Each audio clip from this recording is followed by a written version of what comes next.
Welcome to this edition of Head to Head. I'm your host, Cam McKinney, and this is episode number 290 of the podcast. And on this episode, I'm talking about Shohei Otani signing with the Los Angeles Dodgers. Baseball's biggest dual-threat star, Shohei Otani, has finally signed with a new team, the LA Dodgers, for 10 years and $700 million. Otani is, of course, a two-time MVP who, as a hitter, has had 2 seasons with over 40 home runs and as a pitcher twice has won double-digit games. It's not just the $700 million that has everyone talking. Most of the conversation surrounding this contract has been about the fact that most of the money has been deferred, meaning Otani, while on the Dodgers, will make $2 million a year until 2034, and then from then on, he'll make $68 million.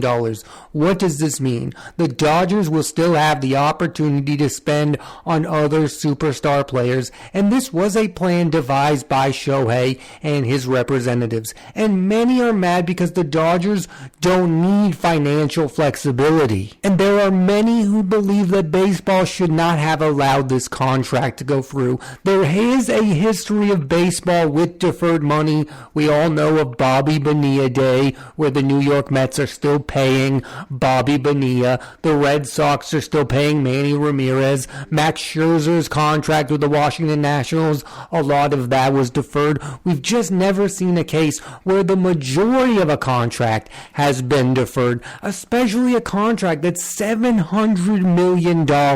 So I believe that one thing that's not being asked enough is why would Shohei Otani want to do this kind of contract where the majority of it is deferred? Because this is a guy who is sick and tired of being on a losing baseball team. He wants to make sure that every single year he is on the Dodgers, they have an opportunity to improve their ball club so he can continue to play with the likes of Mookie Betts, Freddie Freeman. Yes, on paper right now, the Dodgers are stacked, but Shohei Otani wants to make it so that the Dodgers remain stacked throughout his lifetime there. I personally think a lot of people are being worked up over nothing. This is the rarest of rarest case. There will most likely not be another Shohei Otani down the line, a guy who hits and pitches. I mean, we've never seen this before, so we should have seen something really unique coming. No, you never could have seen a $700 million contract that's mostly deferred. We could have never seen that coming. But then again, we never saw Shohei Otani coming in the first place.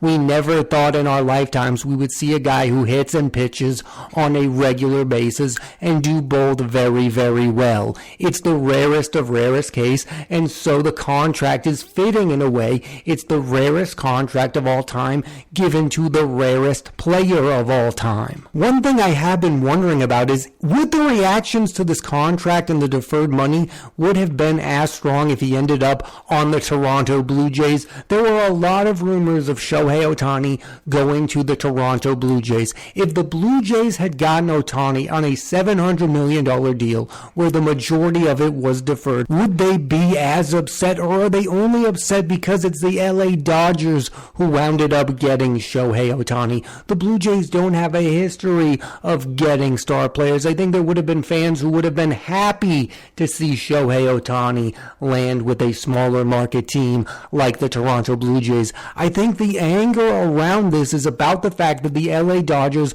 are the biggest of the biggest market teams. They're not just a big market team, they are the gold standard for big market teams, and they are getting what some believe to be a gift with the Shohei Otani contract. I mean, they will be giving arguably the best player in the game $2 million a year. At the end of the day, this was a choice made by Shohei Otani, and I believe the choice was made because he's sick and tired of being on a team that is really bad. I mean, the only reason we were talking about the Angels was because they had Shohei Otani and Mike Trout, two of the best players in all of baseball, but they were routinely one of the most disappointing teams, a team that never had pitching, that never had other star players other than Otani and Mike Trout. So Otani was clearly desperate to get himself on a really good team and to give that team a chance to remain a really good team. Now, I do believe the Dodgers, if they had given Shohei Otani $700 million that wasn't deferred, they would still be a very good team because they are a rich baseball team. But Shohei Otani wants to have other stars around him. So this is him saying, I want to play with other star players and you don't have to pay me until 2034. I am somewhat interested to see where big-time baseball contracts go from here. Are other teams going to look at this model and say, we can just defer this superstar's contract until 10 years down the line? Or is baseball going to come to a head and say, we cannot allow this to continue? We have to stop with the deferred money nonsense. I don't know how baseball is going to react in the long term. Right now, they're allowing this deal to happen because I believe, like myself, they look at it and go, this is a one-time deal. But if this deferred money changes the landscape of baseball and these big market teams look to avoid paying luxury tax by using this deferred model, then I do believe that baseball has to look into it. But right now, this is a one-time deal. It doesn't seem like it's going to become a regular thing moving forward. I know a lot of people are upset he ended up on the Dodgers, but I'm not mad he's on the Dodgers. Putting together a baseball super team is no guarantee you win the World Series. Yes, they are more than likely to make the postseason. Most seasons Otani is going to be on the team, but I don't see them winning 3 World Series titles. No baseball team has won back-to-back since the 2000 Yankees. Baseball has become a sport filled with parity. The Arizona Diamondbacks, a team that barely spent money last year, made it all the way to the World Series and nobody saw it coming. The Dodgers had this massive payroll, but it was the Diamondbacks who made it all the way to the World Series. That's how baseball is playing out. The Mets had a massive payroll last year. They didn't even make the postseason. The same for the San Diego Padres. Spending money does not equal buying wins. It doesn't work that way. I believe the Dodgers are going to be very good. They have Mookie Betts, a former MVP. They have Freddie Freeman, a former MVP.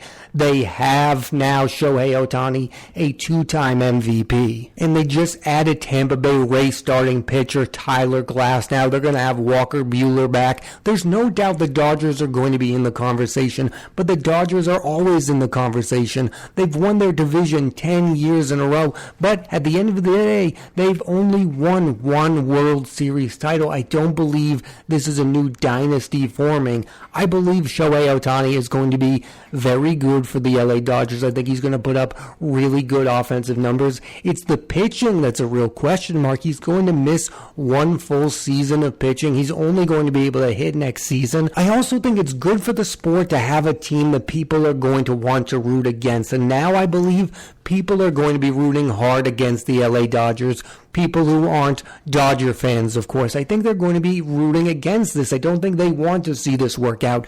They don't want to see the Dodgers become a modern baseball dynasty because they hate how this Shohei Otani thing played out. A lot of people were more excited when they thought that Otani was going to end up on the Toronto Blue Jays, of all places, more so than the LA Dodgers, because they look at the Dodgers and they go, this is already an historic franchise. They've had already all-time great players. They've had all-time great success. They are, in my mind, the best team in the history of the National League, and now they're getting richer by adding Shohei Otani and only paying him $2 million a year. I mean, that's the thing that's really upsetting people. If the Dodgers were just outright paying $700 million, I believe people would get over it. It's deferred money that has a lot of people upset, and they don't want to see the Dodgers win the World Series. I think the Dodgers will be the team that gets rooted against the most next season. Everyone's focusing on the Dodgers gaining Shohei Otani, and rightfully so, but not enough has been talked about the LA Angels losing Shohei Otani. I mean, that's the thing that they were selling all of these years. that they had the two best players in all of baseball, Shohei Otani and Mike Trout. Mike Trout, who was being compared to Mickey Mantle, Shohei Otani, who was being compared to Babe Ruth. I mean, these were the two best players in all of baseball, and now they are without Shohei Otani, and you have to wonder what the future for Mike Trout with the Angels looks like. Is he going to want to play for this franchise much more moving forward? I would love to have Mike Trout on my Boston Red Sox. I think it would go really well. I would love to see him play on a team that could perennially make the postseason because he deserves it. The Angels, to me, are an organization that needs to stop fixating on superstars. They've been all about Mike Trout. They've been all about Albert Pujols. They've been all about Shohei Otani. They were all about Josh Hamilton. Just think about putting together a really good baseball team, and a star will emerge from that. Don't buy that superstar because it's not working out. Anthony Rendon right now is arguably the worst contract in all of baseball. You need to think about developing a really good baseball team that can compete day in and day out and stop fixating on superstar players because that model for you anyway is not working out. You need to become more like the Dodgers, who are an all-around organization. The Dodgers, even with Shohei Otani, is not about one superstar. They have guys like Mookie Betts and Freddie Freeman, but they also have guys like Chris Taylor, who is a really good everyday player, who's a utility guy, who the Dodgers developed into a decent player. That's the kind of thing the Angels need to do. Don't fixate about the superstars. Fixate about developing guys like a Max Muncy, a guy on the Dodgers who hits a lot of home runs, who isn't a superstar. Those are the kind of players that right now are not on the LA Angels,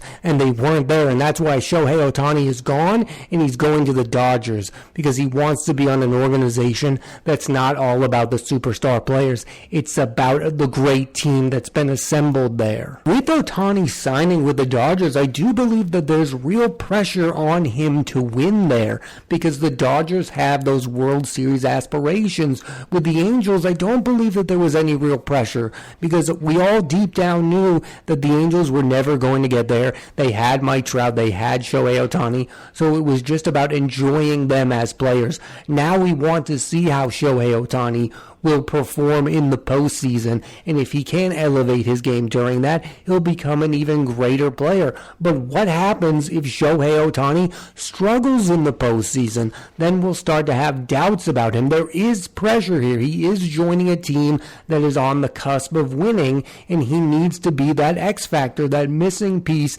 that gets them over the top. Now again, in baseball, there is no guarantee that that one player will do it, but they are expecting it. What I think is one of the most interesting things about baseball is its greatest players sometimes struggle in the postseason. This isn't like basketball. Clayton Kershaw hasn't been the same Clayton Kershaw when he pitches for the Dodgers in the postseason than he does in the regular season. He's not that same guy. I'm wondering if that same kind of thing could happen to Shohei Otani. I mean, we've seen it. Baseball's greatest players have struggled in the biggest moments. Barry Bonds was not known for his postseason clutchness. There have been all-time greats that struggled in October, and I'm really interested to see what Shohei Otani does on baseball's biggest stage, and we're now going to get a chance to see that. That is really good for the sport of baseball moving forward, to have one of its biggest stars play in the postseason, but it would be even bigger if its biggest star produces in the postseason,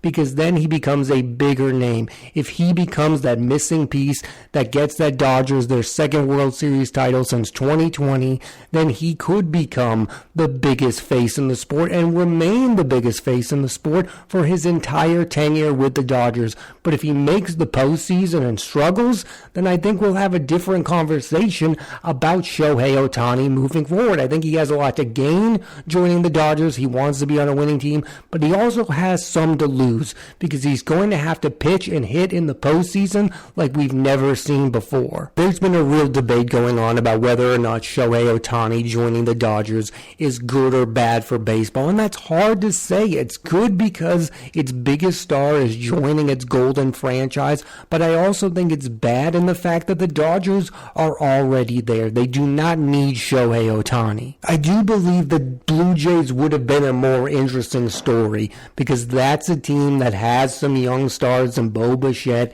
and Vladimir Guerrero Jr., and a guy like Otani could have made an enormous impact on that franchise, and he would have been the clear face of the franchise. I have no idea if Shohei Otani will be the face of the Dodgers in 5 years because they have so many other great players on their team, and they're also a team that develops young stars. Shohei Otani might only be the face of the organization for 3 to 4 years, where if he joined the Blue Jays, I think he would remain the face of the Blue Jays his entire tenure with the team. He would have a chance, let me put it this way, to be the greatest Blue Jay in the history of the Toronto Blue Jays. He has 0.0 chance of being the greatest Dodger. Think about all the great Dodgers. Sandy Koufax, Jackie Robinson. Like, he's not going to end up being the greatest Dodger of all time. It would have been really interesting to see him join the Toronto Blue Jays and try to be the best Toronto Blue Jay of all time. But he didn't want to go down that route because there is questions with the Blue Jays. They didn't make the postseason last year. They're a good team, but they're not as good as the Dodgers. And clearly this is a guy who wants to win a World Series title, and he wants to do it now. At the end of the day, the Dodgers made the most sense because there's really no risk to what they're doing here. They're a team with a boatload of money. They're a team with a stacked roster. They are signing Shohei Otani, and most of the money is deferred, so they won't have to worry about paying him until 2034. This was a huge victory for the LA Dodgers because star power does matter, and now they're a team filled with stars again. Because the last few years, they have been losing some stars. They lost Corey Seager, who has gone on to win a World Series MVP with the Texas Rangers. They lost Trey Turner to the Philadelphia Phillies, and one might argue that they let those two players walk so they could sign a guy like Shohei Otani. This was clearly the plan all along, to get baseball's biggest star, Shohei Otani, and it's clearly worked out for them. I'm sure that a few years ago they could have never imagined getting him for $2 million a year, but here we are. I think we should also talk about that $700 million number, because I believe that most of us thought that because Otani was hurt and couldn't pitch next season, that he wouldn't get nowhere near $700 million. I think we all thought 500, maybe even 400, because he's not pitching. What is his value when he's not pitching?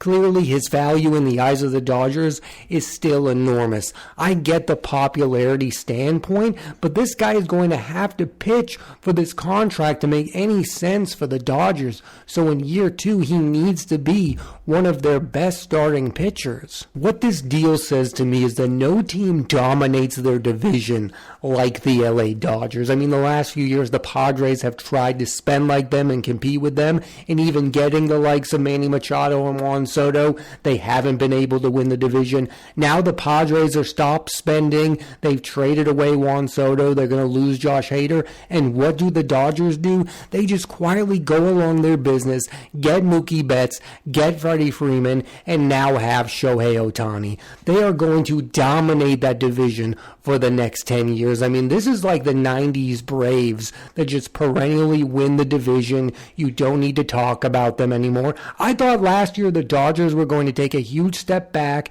They lost Trey Turner. They didn't have a shortstop, and they just quietly won 100 ball games. Yes, did they fail in the postseason? Absolutely. But I was super impressed with them. They were winning with the likes of Jason Hayward playing every day and JD Martinez.